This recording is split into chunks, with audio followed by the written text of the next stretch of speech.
With the official kickoff to winter coming up in just a few days, December 21st, a lot of Idahoans are wondering what might this winter have in store. While it's impossible to know for sure what Mother Nature might throw our way over the next 3 months, KTVB Chief Meteorologist Rachel Garceau says all signs point to a winter that could pack snowy punch here in the Gem State. From the signs of spring to the sizzle of summer to the foliage of fall, southern Idaho gets its fair share of shifting weather. But it seems no season brings as much angst and anticipation as winter.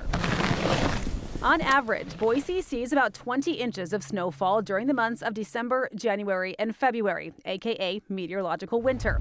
But that total can vary quite a bit, depending on the number and intensity of winter storms that roll across Idaho and the Northwest. The influence behind the number of storms we might see over the winter months is a climate pattern called the El Niño Southern Oscillation, or ENSO.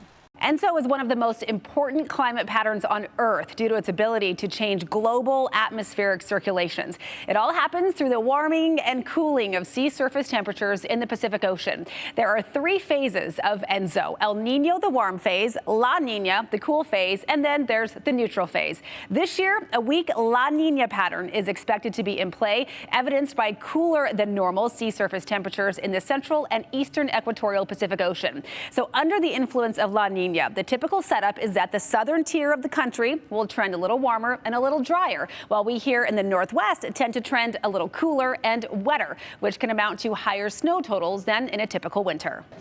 So basically, if La Niña plays out as expected, we should have an above normal snowpack benefiting skiers, snowboarders, and most importantly, our spring water supply.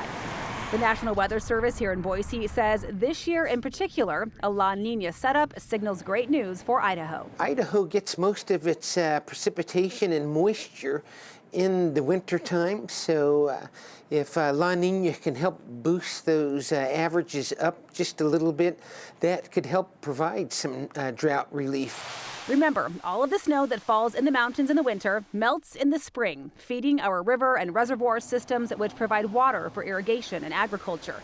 And after the hot summer of 2024, a boosted snowpack is exactly what our area needs. We had 20 days over 100 degrees in Boise, so that did make the drought situation a little bit worse in the summer. Even with the recent inversion that kept snow and rain at bay for a while, the storms we have seen may be an early clue to what might happen down the road. So already we've had an active weather pattern here in Idaho, especially the middle part of November. That's typically what a La Niña pattern looks like, and it has actually built our snowpack in our mountains to an above normal level for this time of year. And for you snow lovers who think there's never too much snow, let's think back to Snowmageddon of nearly 9 years ago. That La Niña winter dumped nearly 40 inches of snow on Boise, and if you lived through it, you know it really was too much of a good thing. It's too early to tell if we'll have that much snow this winter, probably not that much. Ultimately, it is all an odds game on whether La Niña will play out as we think it will, with most long-range forecasts giving it a 60 to 70% chance of coming to fruition. So while it is possible that we could still see a normal or even drier than normal winter, I'd place my money on picking up a little more powder and some chillier temperatures than we usually see here in the Gem State over the next few months.